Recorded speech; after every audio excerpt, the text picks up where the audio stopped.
perkenankan kami berbagi larangan dan kesalahan ketika sujud. Ada beberapa hal yang diperintahkan atau dilarang oleh Nabi SAW ketika sujud. Di antaranya, 1. Tidak menempelkan hidung di lantai. Nabi SAW bersabda, tidak ada solat orang yang tidak meletakkan hidungnya ke lantai ketika sujud.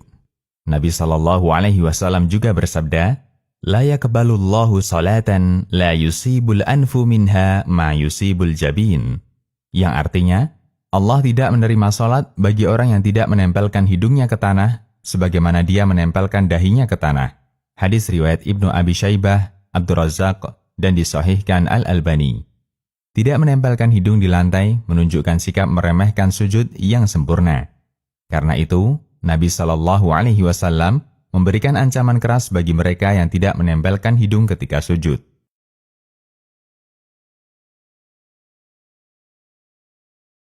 2. Meletakkan siku di lantai.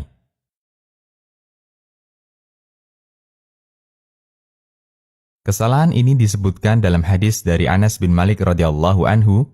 Nabi SAW bersabda, "I'tadilu fis sujud, wa la yabsut dira'aihi kal kalb." Yang artinya, bersikaplah i'tidal ketika sujud, dan janganlah kalian menghamparkan lengannya sebagaimana anjing menghamparkan lengannya di lantai. Hadis riwayat Bukhari. Imam An-Nawawi mengatakan, maksud hadis, bahwa wajib bagi orang yang sujud untuk meletakkan telapak tangannya di lantai dan mengangkat sikunya, serta meregangkannya dari lambungnya seregang mungkin, sampai kira-kira ketiaknya kelihatan andaikan tidak tertutup baju. Ini adalah tata cara sujud yang disepakati sunnahnya.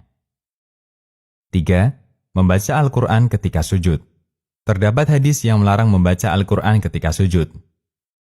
Dari Ibnu Abbas radhiyallahu anhuma, bahwa Nabi SAW bersabda, "Ala wa inni nuhitu an aqra'al Qur'ana raqi'an aw sajida." Yang artinya, sesungguhnya aku dilarang untuk membaca Al-Quran ketika rukuk dan sujud. Hadis riwayat Muslim. Kemudian disebutkan dalam sebuah riwayat dari Ali bin Abi Thalib radhiyallahu anhu, beliau mengatakan, "Nahani hibbi sallallahu alaihi wasallam an aqra'a raqi'an aw sajida." Yang artinya, Rasulullah SAW melarangku membaca Al-Quran ketika rukuk dan sujud. Hadis riwayat Muslim dan Nasa'i. Catatan, dibolehkan membaca doa dari Al-Quran ketika sujud, namun dengan niat membaca doa, bukan membaca Al-Quran. Keterangan selengkapnya diuraikan di pembahasan tentang berdoa ketika sujud. 4. Menyibak rambut yang menjuntai ke bawah. Di masa Nabi SAW, rambut lelaki kebanyakan panjang, dan Nabi SAW melarang mereka untuk menyibak rambut ketika sujud. Artinya dibiarkan menjuntai di lantai. Dari Ibnu Abbas radhiyallahu anhu, Nabi SAW bersabda, "Umirtu an asjuda ala sab'atin la akuffa sya'ra wala thiyab." Yang artinya, aku diperintahkan untuk sujud dengan bertumpu pada 7 anggota sujud, dan aku dilarang untuk menyibak rambut dan melinting pakaian. Hadis riwayat Nasa'i dan disahihkan Al-Albani. 5. Tidak menghadapkan jari-jari ke kiblat.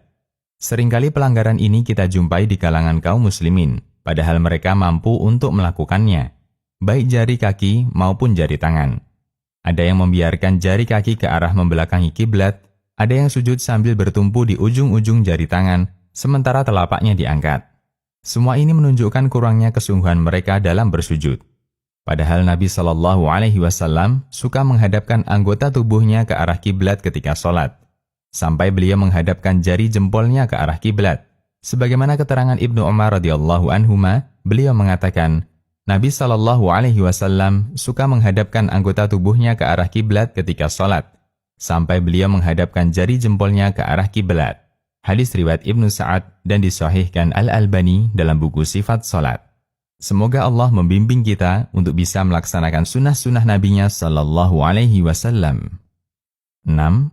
Tidak menempelkan kaki di lantai. Ada sebagian orang yang sujud sambil mengangkat ujung jari kakinya ketika sujud, sehingga tidak menempel lantai atau alas sujud. Tindakan ini termasuk perbuatan yang membahayakan, karena bisa menyebabkan sujudnya batal. karena dia belum melengkapi 7 anggota sujud yang diperintahkan Allah melalui Nabi-Nya Shallallahu Alaihi Wasallam. 7. Merapatkan kedua tangan dan meletakkannya di bawah dada. Kebiasaan ini kerap kita jumpai di kalangan wanita ketika sujud. Mereka beranggapan bahwa sujud wanita adalah dengan menghimpitkan kedua tangan dan meletakkannya di bawah dada.